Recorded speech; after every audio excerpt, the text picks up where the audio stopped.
Shalom, selamat pagi, selamat hari Minggu. Bertemu kembali untuk mendengarkan renungan harian. Jangan kita melupakan sejarah. Judul renungan tanggal 8 Maret dan apa yang terjadi pada T.M. Preble dan Rachel Oakes.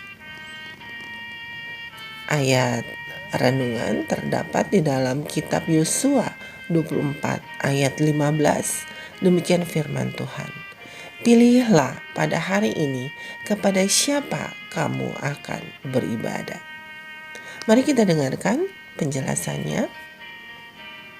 Hari ini kita perlu menanyakan tentang nasib T.M. Preble dan Rachel Oakes, dua orang di antara mereka yang berperan dalam rangkaian kejadian yang membawa Joseph Bates ke hari Sabat.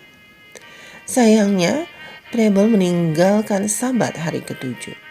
Pada tahun 1849, ia menulis, "Setelah dengan sungguh-sungguh menaati Sabat hari ketujuh selama sekitar 3 tahun, saya memiliki alasan yang memuaskan untuk meninggalkannya, dan sekarang saya memelihara hari pertama seperti sebelumnya." Pada tahun 1867, ia menerbitkan tulisan berjudul The First Day Sabbath, clearly proved by showing that the Old Covenant or Ten Commandments have been changed or made complete in the Christian dispensation.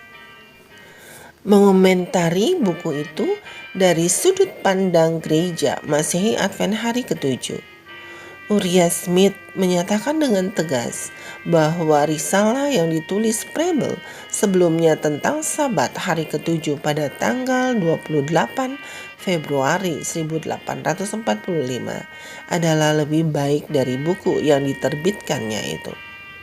Bahkan saudara ipar Preble sendiri meragukan ketulusan Preble dalam perubahan kembali ke hari Minggu. Menurutnya, Preble telah menjadi pengurus sebuah perkebunan besar, dan ketika hari Sabat mengganggu bisnisnya, ia pun meninggalkannya.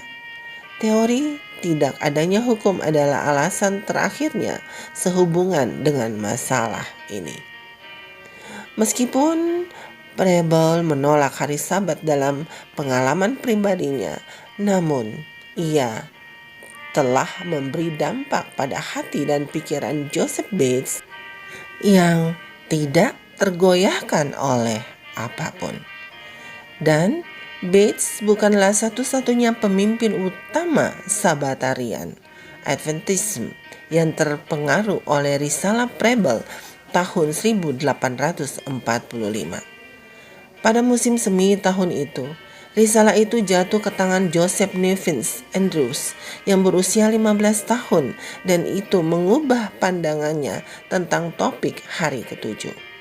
Andrews kemudian menjadi sarjana Advent terkemuka tentang Sabat, menerbitkan edisi pertama dari buku pentingnya yang berjudul History of the Sabbath and First Day of the Week pada tahun 1873.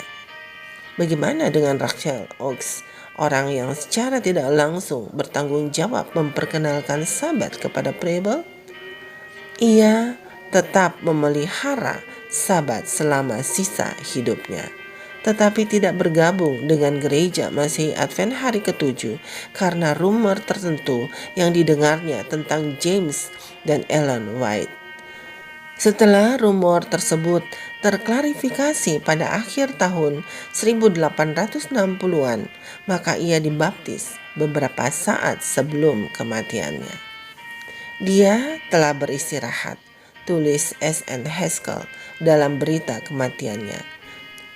Tetapi hasil dari pengenalannya akan Sabat di antara umat Advent tetap hidup. Puji Tuhan atas cara-cara misterius yang Dia perbuat dalam menuntun anak-anaknya. Saudaraku yang kekasih dalam Tuhan Yesus Kristus, demikianlah renungan harian pagi ini. Selamat beraktivitas. Tuhan Yesus memberkati. Amin.